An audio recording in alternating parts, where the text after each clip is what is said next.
Jihadi John, from ordinary schoolboy to world's most wanted man. Muhammad Emwazi, identified as Jihadi John, was just a regular schoolboy growing up in West London. Nobody imagined he would turn into the most barbaric terrorist on the planet.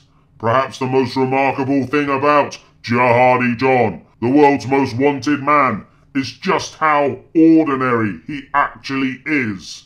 Jihadi John, the barbaric executioner of Western hostages held in Syria, has been unmasked as a computer studies graduate who grew up in a leafy and affluent suburb of West London. His real name is Muhammad Emwazi, the eldest of 6 children who took pride in his appearance, wore nice clothes, and appears, on the face of it at least, to have been a diligent student. He doesn't even have a criminal record. Do you see what they're doing in this article? You can smell it, can't you? It's fear.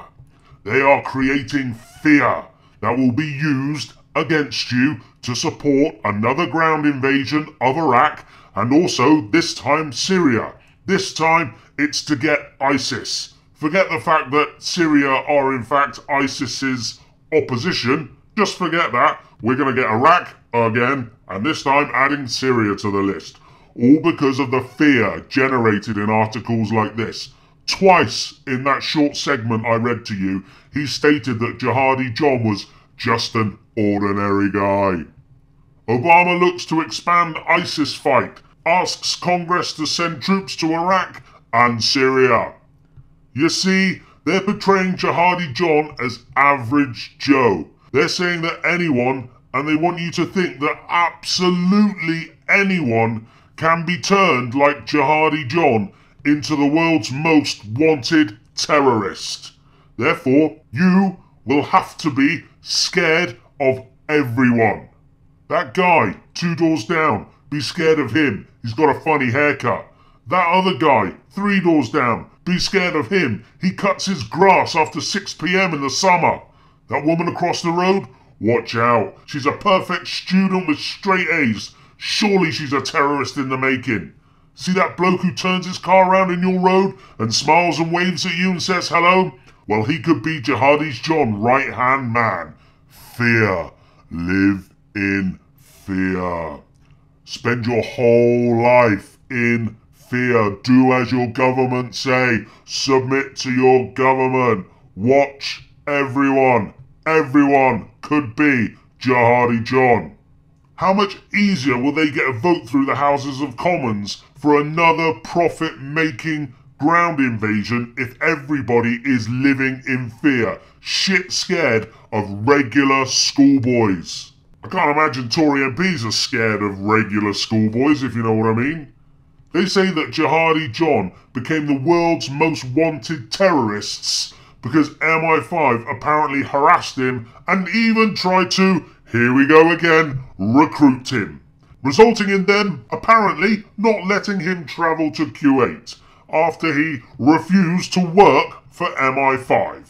Remember these articles, or have you forgotten due to the fear factor that they now expect you to feel? Libya, the West, and Al-Qaeda on the same side. Also, do you remember this one? Woolwich attack. Michael Adebalagio was asked to work for MI5, claims friend. Just like Jihadi John, just like Adebalagio, and also just like Abu Hamza. Defense claims Radical worked with MI5. Why is it that MI5 are always involved with terrorists? Is it because they're running the terrorists? Why else are they involved every time there's a terror incident or a terror suspect?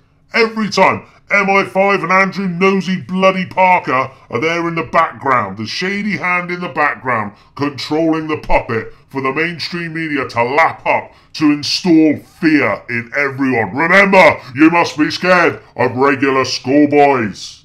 There needs to be a complete and utter inquiry into MI5 and their actions. Root and branch investigation, as the politicians like to call it. But it won't happen. They'll just clamp up claiming national security.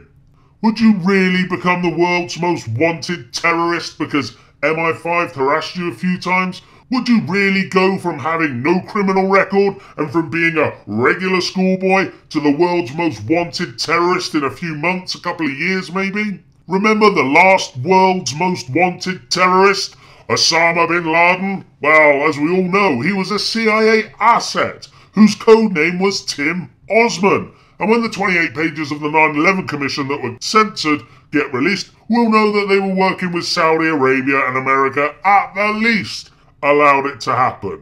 But could Jihadi John have been working for MI5?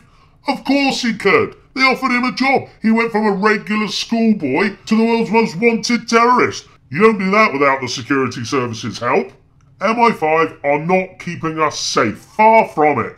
They're monitoring us and surveilling us for their own ends. They want to know who's causing ruptions and might be a problem to them. But this Jihadi John story, to me, adds weight to the people who say that ISIS is a complete fraud. It just doesn't sit right in my mind. A regular schoolboy to the world's most wanted terrorist because of a little bit of harassment. And look at this article from a few days ago. British soldier who fought alongside Kurdish militants say ISIS are a bunch of disorganised office workers who are high on drugs because they're so terrified. How can these guys be waging war against the planet without the security services around the world's help? They couldn't. ISIS is only a vehicle to take freedoms from us at home by making everybody shit scared of regular people, regular schoolboys, just like they're saying about Jihadi John. And until we wake up, it's only gonna get worse.